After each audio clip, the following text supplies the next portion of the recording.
बिस्मिल्लाहिर्रहमानिर्रहीम अस्सलाम वालेकुम। Welcome back to my YouTube English channel. आज हम बात करने वाले हैं टाइटल की सिग्निफिकेंस के बारे में, जो है प्राइड एंड प्रेजुडिस।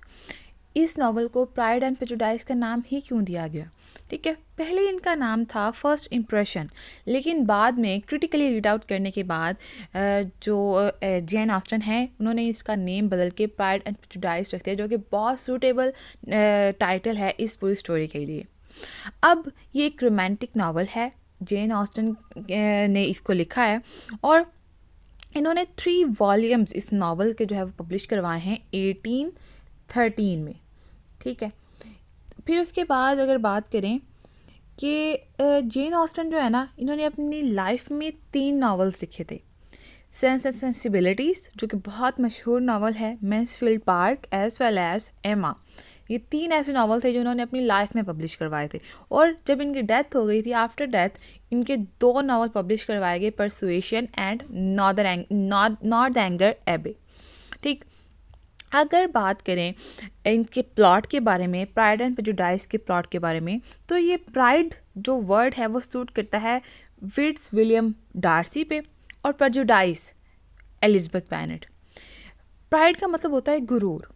ठीक है, एक एटीट्यूड, एक गुरूर, एक ईगो रखने वाला इंसान। ठीक है, मगरूर इंसान। प्रेजुडिस जो तासुब उस इंसान को, जो इम्प्रेशंस, जैसे इन्होंने पहले अपना नावल का नाम रखा था ना फर्स्ट इम्प्रेशन, वो जब हम किसी इंसान को देखते हैं तो फर्स्ट इम्प्रेशन जब हम पे पड़ता है, जो तासुब हम पे पड़ता है, उसको हम प्रेजुडिस कहते हैं। और डार्सी को देखने के बाद एलिजाबेथ पे जो तासुब पड़ा, उसको, उन दोनों को मिला के इस नावल का नाम बनता है प्राइड एंड प्रेजुडिस। क्योंकि फिट्स विलियम डार्सी जो है उसको मगरूर इंसान लगा, और यही तासुब, यही प्रेजुडिस एलिजाबेथ बेनेट के ऊपर हमें पूरी स्टोरी में, पूरे जो हमारी समरी है, ये पूरे टेक्स्ट है, जो भी नावल है, उसमें हमें नज़र आने वाला है। अब ये मगरूर कैसे है डार्सी?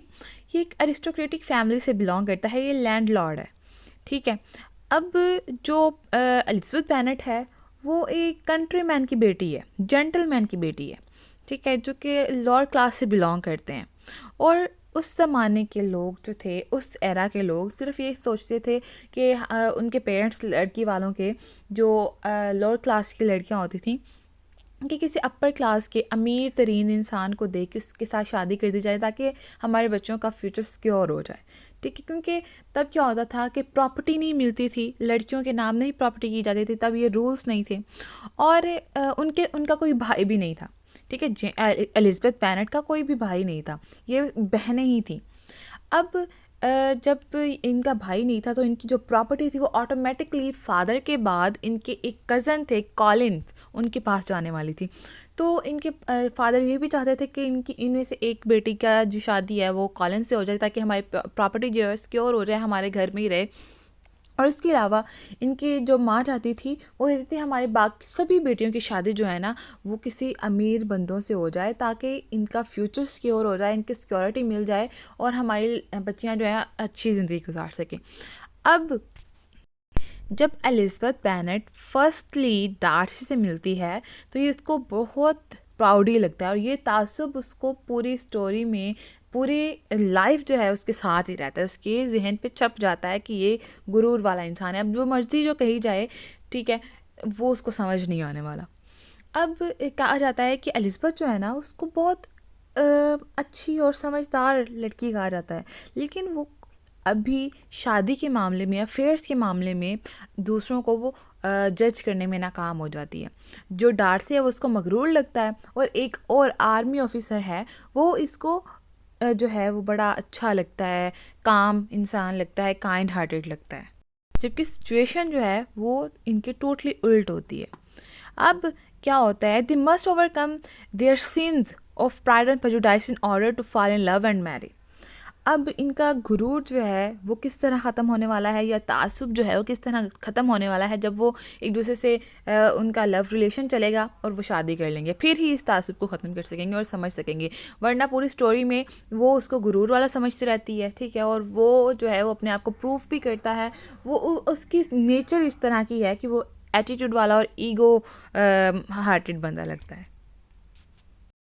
अब अगर बात की जाए इसकी मोस्ट फेमस सेंटेंस की, जो फर्स्ट सेंटेंस है इसका, it is universally it is a truth universally acknowledge that a single man in possession of a good fortune must be in want of the wife.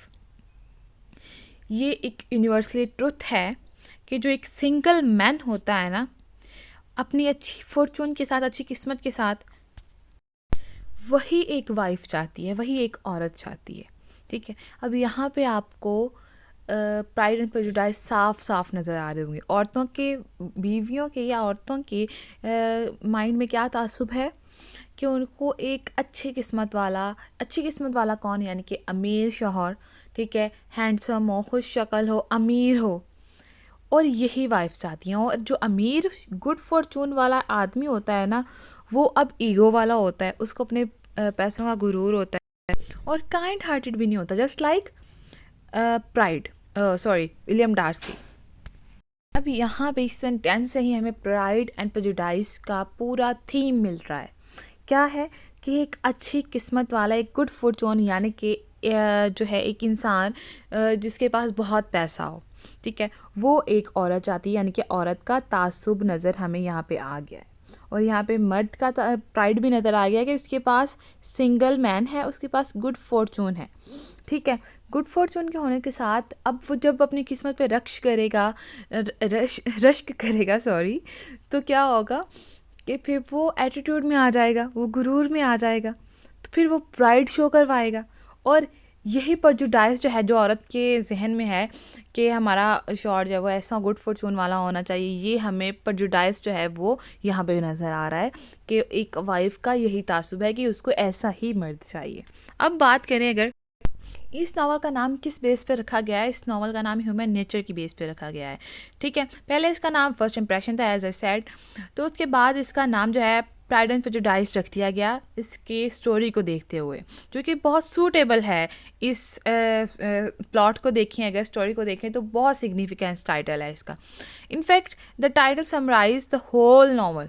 जो title है pride and prejudice, इसी में पूरी जो summary है, पूरा novel है, इसी में जो है फुलफिल जो रिक्वायरमेंट्स है वो हो रही हैं। हमें पता चल रहा है इसमें क्या चीज़ शो हो रही है, प्राइड एंड प्रेजुडिस। ठीक है, it is a story of two person who have nothing in common, neither class और नथिंग। यहाँ पे दो स्टोरीज हमें, दो लोग नज़र आते हैं, दो कैरेक्टर्स जो किसी तरह भी आपस में मैच नहीं होते, ना उनकी थिंकिंग मैच होती है, ना उनका क्लास स्टेटस मैच होता है। However the common human nature can be observed, both main character hates each other, both have pride and both are prejudice. अब अगर आपने नावल पढ़ा हो, टेक्स्ट पढ़ा हो, तो आपको पता होगा जब फर्स्ट टाइम इसने डार्सी ने उसको देखा था एलिज़ाबेथ को, तो उसको लगा था ये अच्छी लड़की नहीं, गुरूर वाली लड़की है। ये तासुब किस पे गया, उस पे डार्सी पे। ठीक है, अब प्राइड शो हुआ और प्रेजुडिस दोनों शो हो गए। वो उसे लगा कि वो गुरूर वाली है, और तासुब क्या पड़ा, इंप्रेशन क्या पड़ा कि वो गुरूर वाली लड़की है। ठीक है, अब एलिज़ाबेथ पे क्या इंप्रेशन पड़ा, और इसमें एलिज़ाबेथ का प्रेजुडिस और प्राइड क्या है। एलिज़ाबेथ को भी यही लगा कि ये इसको अपने पैसे पे बहुत गुरूर है। ठीक है, ये बहुत इसने मुझे ऐसे कहा, इट्स मीन कि ये भी अच्छा लड़का नहीं। ठीक है, ये गुरूर वाला है। और ये प्रेजुडिस किस पे गया, उस पे एलिज़ाबेथ पे। अब दोनों में हमें प्राइड भी नज़र आ रहा है, दोनों में प्रेजुडिस भी नज़र आ रहा है, ईगो नज़र आ रही है। ठीक है, दोनों अपने अपने जो है इंप्रेशंस लेके बैठे हुए हैं। फर्स्ट इंप्रेशन जो हुआ वही पूरे नावल में हमें नज़र आता है। और फर्स्ट इंप्रेशन कैसा रहा, हेट हमें नज़र आया दोनों में, दोनों कैरेक्टर में, कि दोनों कैरेक्टर आपस में एक दूसरे को पसंद नहीं करते। ठीक है, और इसका मेन जो सल्यूशन क्या है कि अगर वो एक दूसरे को पसंद करने लगे और शादी कर लें तो ये प्राइड एंड प्रेजुडिस जो है वो ख़त्म हो जाएगा। लेकिन देखते हैं कि आगे क्या होता है। Significance of the title first impression. First impression जब इसका नाम रखा गया तो इसकी सिग्निफिकेंस क्या थी।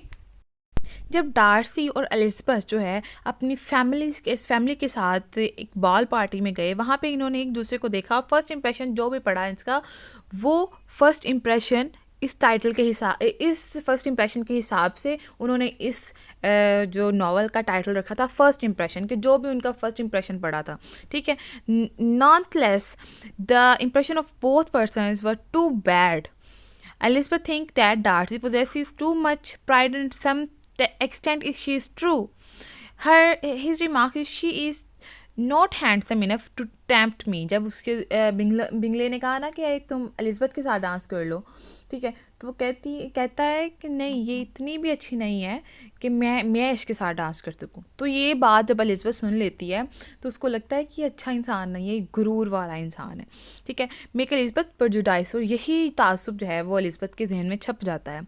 The first impression in fact was so bad that it created hated. और यही इंप्रेशंस ऐसे थे जो कि दोनों पे पड़े और दोनों एक दूसरे को हेट करने लग गए, ठीक है। पहले तो उसने जब कहा ना कि इतनी अच्छी नहीं है, तो जब एलिज़ाबेथ ने सुन लिया तो एलिज़ाबेथ जो है पहले उसकी तरफ अट्रैक्ट हो रही थी, लेकिन बाद में एलिज़ाबेथ भी उससे हेट करने लगी। This title also relevant yet describe only a part of a novel, ठीक है। इसलिए इस जो टाइटल है उसको हटा दिया गया, क्योंकि ये सिर्फ फर्स्ट जो वॉल्यूम है, जो फर्स्ट पार्ट है ना, उसी सीन को कवर कर रहा है कि फ़र्स्ट इंप्रेशन जो था उसका। इस वजह से इस टाइटल को है वो रिमूव कर दिया और प्राइड एंड प्रेजुडिस जो कि पूरी स्टोरी में हमें नज़र है। फर्स्ट इंप्रेशन तो हमें सिर्फ फर्स्ट पार्ट में नज़र आ रहा है ना, लेकिन जो प्राइड एंड प्रेजुडिस जो टाइटल है वो उसमें वो जो ऑब्जेक्टिव्स हैं, ये प्राइड एंड प्रेजुडिस, वो हमें पूरे नॉवल में नज़र आ रहे हैं, ठीक है, हर पार्ट में नज़र आ रहा है। इस वजह से उन्होंने इसको रिप्लेस कर दिया प्राइड एंड प्रेजुडिस से। If the first impression did not suit the novel, then a more suitable title was required. Jane Austen knew the significance of human nature. Therefore, she changed the title of the novel to Pride and Prejudice. Indeed, it described the whole story, as you know. Pride especially for Darcy, ठीक है, जैसे मैं पहले बता चुकी हूँ, और start from beginning of and the end with the climax. ये एंड पे भी नज़र आता है, स्टार्ट में भी नज़र आता है, और क्लाइमैक्स के साथ भी हमें प्राइड नज़र आता है डार्सी में। सिमिलरली एलिज़ाबेथ का ओपिनियन जो है also change at the end of the novel when she से येस टू डार्सीज प्रपोजल। और जो तासुब है ना वो ख़त्म कब होता है, एंड पे होता है एलिज़ाबेथ का, जब वो उसके रिश्ते को हाँ कर देती है, डार्सी के रिश्ते को। Mister Darcy is a class conscious person, वो लैंडलॉर्ड है obviously. Everyone at the ball feel his arrogant behaviour, क्योंकि वो किसी को भी मुँह नहीं लगा रहा होता। मिस्टर बिंगले जो है वो उससे भी ज़्यादा जो है अमीर है, लेकिन उसका बिहेव जो है फ्रेंडली है। और जेन बेनेट जो कि एलिज़ाबेथ की एल्डर सिस्टर है, उसकी तरफ अट्रैक्ट होता है, उसको पसंद करता है। He welcome everyone and talk politely. Mr. Darcy comment for Elizabeth sure that he considered her inferior to him. क्यों? क्योंकि वो क्लास कॉन्शियस बनता है, वो स्टेटस कॉन्शियस बनता है। वो कहता है कि मिडिल क्लास लोग फैमिली से बिलोंग करती है, तो ये मेरे लिए इनफ नहीं है, ठीक है। वो अपने आप को सुपीरियर समझता है और एलिज़ाबेथ को इन्फीरियर समझता है, because she belongs to a lower class family, both in class and in attractiveness. Obviously वही बात होगी कि वो कहते हैं कि ये इतनी अट्रैक्टिव भी नहीं है, इतनी प्यारी भी नहीं है कि मैं इसके साथ डांस कर सकूं, ठीक है, और इसकी क्लास भी जो है वो लोअर क्लास है। Further more when he proposes the Elizabeth he does not change his attitude. जब इवन कि वो उसको प्रपोज करता है, उसको कहता है कि I want to marry to you, तभी क्या होता है, जब वो पोलाइटली नहीं बोलता, ठीक है, वो ईगो में बोल रहा होता है, वो उसकी जो साउंड होती है, जो बिहेवियर होता है, वो बहुत ईगोली होता है, ठीक है। Because he does not want to marry a girl who are from the lower class family or middle class family. When he proposes to Elizabeth, he seems arrogant and opinionated. ठीक है, ऐसे लग रहा है जैसे वो उस पर एहसान कर रहा है कि मैं तुमसे शादी करना चाहता हूँ, इसलिए क्योंकि मैं पैसे वाला हूँ, मैं तुम्हें सिक्योर कर लूँगा। ऐसे मुलाजमों की तरह उसे ट्रीट करता था। He clearly insulted her and frankly discussed the class difference between them. वो उसको कहता है कि तुम अपर क्लास फैमिली से बिलोंग नहीं करती, मैं अपर क्लास फैमिली से बिलोंग करता हूँ, तुम लोअर क्लास फैमिली से बिलोंग करती, तुम मुझसे शादी कर लो, तुम्हारा फ्यूचर सिक्योर हो जाएगा, तुम्हारे माँ बाप वैसे भी यही चाहते हैं। एरोगेंटली उसके साथ बिहेव कर रहा होता है, ठीक है। It is the reason that Elizabeth refuse his proposal. Beside Mr. Darcy in his letter to Elizabeth, in which he tried to defend himself, does not lower his ego. जब वो नाराज़ होकर चली जाती है, उसके लिए एक लेटर लिखता है, तब भी जब वो उसको लेटर देता है ना, तो उस लेटर में भी उसकी ईगो झलक रही होती है। उसकी ईगो तब जब वो अपने आप को डिफेंड कर रहा होता है कि मेरी गलती नहीं है, मैंने इस तरह किया, इस तरह मेरी बात इस तरह थी, ठीक है। तो तब भी क्या था, उसकी ईगो कम नहीं हो रही होती। यही चीज़, ये तासुब उसके जहन पे छप जाता है, एलिज़ाबेथ के जहन पे, और ये एंड तक नहीं जाता। लेकिन एंड पे जब वो उसकी प्रपोजल को यस कर देती है, तब उसका प्रेजुडाइज जो है वो कम होता नज़र आता है। He tries to defend himself but at the same time tries to maintain his self respect also. और वो कब लेटर लिखता है, when he raped her, ठीक है। तो उसके बाद उसको लेटर लिखता है कि मैं ऐसा नहीं करना चाहता था, मेरे साथ ऐसा हो गया, ये वो। तो तब भी क्या था, वो अपने आप को डिफेंड कर रहा है, अपनी सेल्फ रिस्पेक्ट को देख रहा है। एलिज़ाबेथ की सेल्फ रिस्पेक्ट वो नहीं देख रहा, एलिज़ाबेथ से माफ़ी नहीं मांग रहा। वो उसने एरोगेंटली उस लेटर को लिखा, और उस लेटर में भी उसका बिहेवियर हमें नज़र आता है कि किस तरह प्राइडली वो अपने आप को डिफेंड कर रहा है। इसलिए इस जो स्टोरी है उसका नाम रखा गया प्राइड एंड प्रेजुडाइज, क्योंकि इस तमाम स्टोरी में हमें दोनों चीज़ें नज़र आती हैं in both characters. If mister Darcy has pride then Elizabeth is also not different from him. Her pre-convinced opinion is not based on reason or actual experience. अब एलिज़ाबेथ में भी हमें प्राइड एंड प्रेजुडाइज दोनों नज़र आते हैं, ठीक है। प्राइड इसमें किस तरह नज़र आता है कि वो जब किसी से बहस करती है ना, डार्सी से बहस करते, तो विदाउट एनी रीज़न वो उसको जो है वो कन्विंस करती रहती है, ओपिनियंस अपने देती रहती है। अब इसका प्राइड और प्रेजुडाइज हमें कहाँ पे नज़र आता है, जब मिस्टर विक्रम जो है ना, वो मिस्टर विक्रम एक आर्मी से बिलोंग करता है, ऑफिसर है, ठीक है। वो उसकी तरफ अट्रैक्ट होती है, और जब विक्रम जो है वो बताता है डार्सी के बारे में एलिज़ाबेथ को कि वो जो है ना, उसने मेरी जायदाद पे, प्रॉपर्टी पे जो है वो कब्ज़ा कर लिया। मेरे इसके जो फादर थे वो बहुत रहमदिल थे डार्सी के, वो मेरे लिए कुछ हिस्सा छोड़ के गए, लेकिन इसने मेरे लिए वो हिस्सा जो है ना वो मुझे नहीं दिया, उस पर खुद ही कब्ज़ा कर लिया, ठीक है, इसने अपने प्राइड में आके। तो ये क्या करती है, बिना छानबीन के, इन्वेस्टिगेशन किए उस पर यकीन कर लेती है। यानी कि इसका तासुब यहाँ पे गलत हो रहा था, ये फजूल में उसको प्राउडी समझ रही थी, ठीक है, विदाउट एनी रीज़न। तो यहाँ पे बताया जाता है कि उसका जो प्रेजुडाइस है वो फजूल था।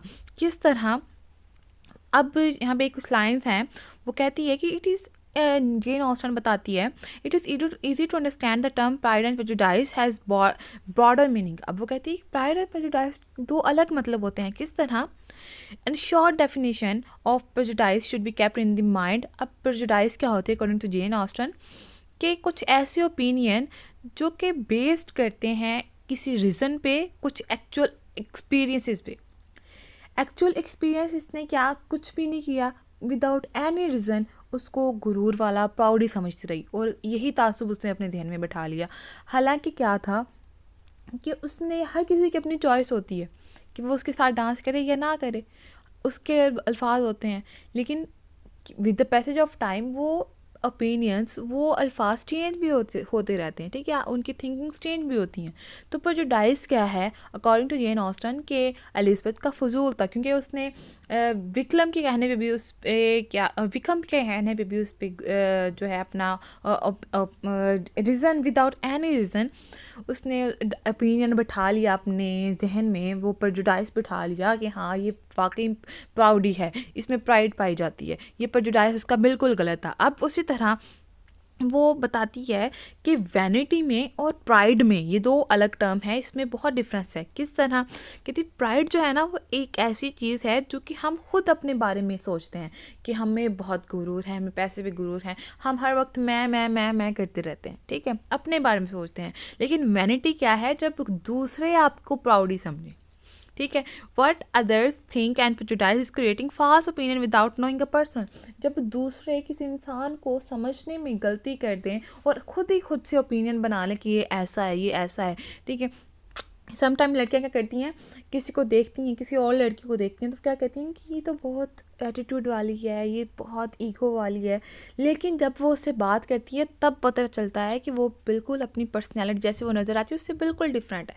लेकिन जब हम उसको देखते हैं, फर्स्ट इम्प्रेशन पे ही अपने जहन में जो है प्रेजुडाइज बिठा लें, इम्प्रेशन बिठा लें कि ऐसा बंदा है, without knowing anything about him और हर, ठीक है, तो वो क्या कहलाता है, वो वैनिटी कहलाता है। तो यहाँ पे वैनिटी शो होती है एलिज़ाबेथ में, प्राइड शो नहीं होता।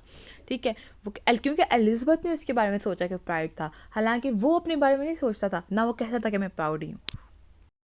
ठीक है, अभी यहाँ पे हमारा होती वीडियो का एंड होता है, क्योंकि यहाँ पे हमें पता चल गया है प्राइड क्या है, प्रेजुडाइस क्या है, और ओवरऑल नॉवल में हमें प्राइड एंड प्रेजुडाइस कहाँ पे मिल रहा है, हर मोमेंट में मिल रहा है। ठीक है, हर जो है सीन में, कैरेक्टर में मिल रहा है। जो कैरेक्टर्स हैं ना, ये दोनों एलिज़ाबेथ और जो डार्सी है, इन दोनों में हमें प्राइड भी मिल रहा है, प्रेजुडाइस भी मिल रहा है। और एंड पे क्लियर करती है एट द एंड जो जेन ऑस्टन है कि प्राइड क्या है, प्रेजुडाइस की एक्चुअल डेफिनेशन क्या है, और ये किस तरह इस रिक्वायरमेंट्स को फुलफ़िल कर रहे हैं। ठीक, तो यहाँ यही हमारी आज की वीडियो थी। I hope you all guys enjoyed it. दुआ में याद रखिए, don't forget to subscribe our channel, press the bell icon for more updates. Thank you so much. अल्लाह हाफिज़।